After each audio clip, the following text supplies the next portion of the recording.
Hello, my friends. I'm Timothy McMeans. Welcome to Country Wit and Wisdom Storytime.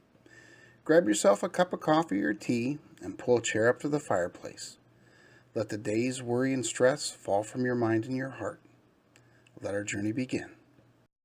Hello, my friends. Today's story is titled Sticks and Stones. I got the idea a couple days ago as I was walking down an old dirt road. I was looking down at the ground, and I saw some stones, and nearby I saw some sticks.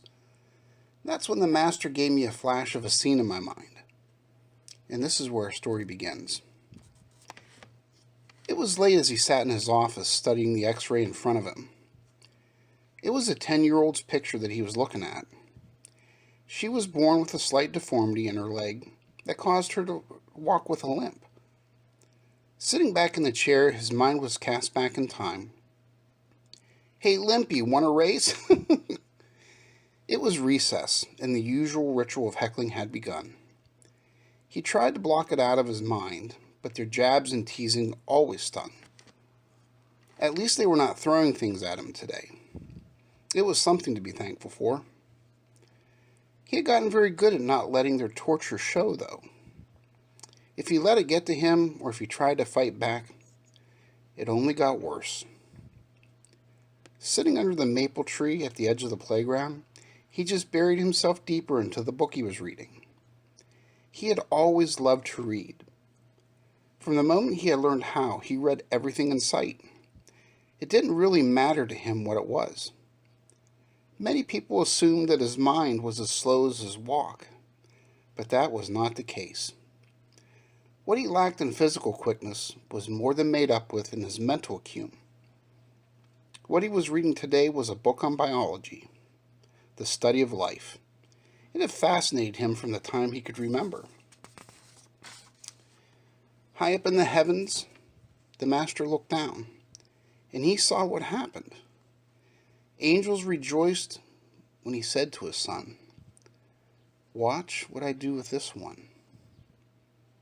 The master greatly blessed him and rained his grace down upon him. This one was meant for something special. That night at the supper table, his mom noticed that he had a more than somber look on his face. "What's wrong, Sugar Pie?" He always loved it when she called him by that name. Picking at his food, he told them about what happened at the playground during recess. The name-calling and the teasing. His parents had called the school several times, complaining about the way the kids were treating him, but it did not seem to make a difference. "Looks like we need to make another call to the school, or maybe make an appointment to see the principal," his dad said. But his son asked him not to. It would only make things worse. It was then that his mom told him a saying that would stay with him for the rest of his life. "Sticks and stones may break my bones, but words will never hurt me." He would hear that saying in his head for years afterward. It was said with good intention, but the problem was that it was far from being true. What was more true in his mind was sticks and stones could break bones, but words could break a heart. Words leave invisible wounds, and that is part of the reason why they are so hard to heal. Because his family was poor, they did not have the money to have the necessary surgeries done to correct what was wrong with his leg. It was not until much later in life that he realized that this was actually a gift. Taking a sip of tea that was on his desk, he returned to his trip through his memories. Skipping a few years ahead, he was now in high school. He had made a few friends over the years, and he had even dated a few girls, but he was mostly known for being a loner, a man who was more at home with his books than with people. The school and community library were his favorite places to hang out. If he was not at home, that's where you would probably find him. Where most kids would spend their Friday nights on dates or with friends, he spent his doing research and reading. His grades were excellent, and he graduated with the third highest GPA in his class. College was next, and then medical school, all of which he excelled at.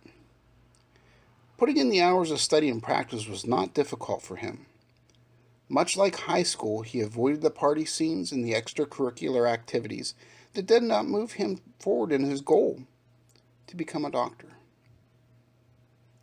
One of the gifts that the master had given him was the ability to focus his attention like a laser beam, and he had put it to good use. In both college and in medical school, he had finished at the top of his class. He was getting closer to his goal and to his calling. Over the years, the master had put a special love in his heart for children, but not just any children. The children that he loved the most were the ones that were different. The lame, the deformed, the crippled. He could relate to all of them. He found that he had a special bond with them because he knew what it was like to be different. He knew what it was like to endure the teasing and the name-calling and the stares that people would throw at you just because you didn't look like or move like everyone else.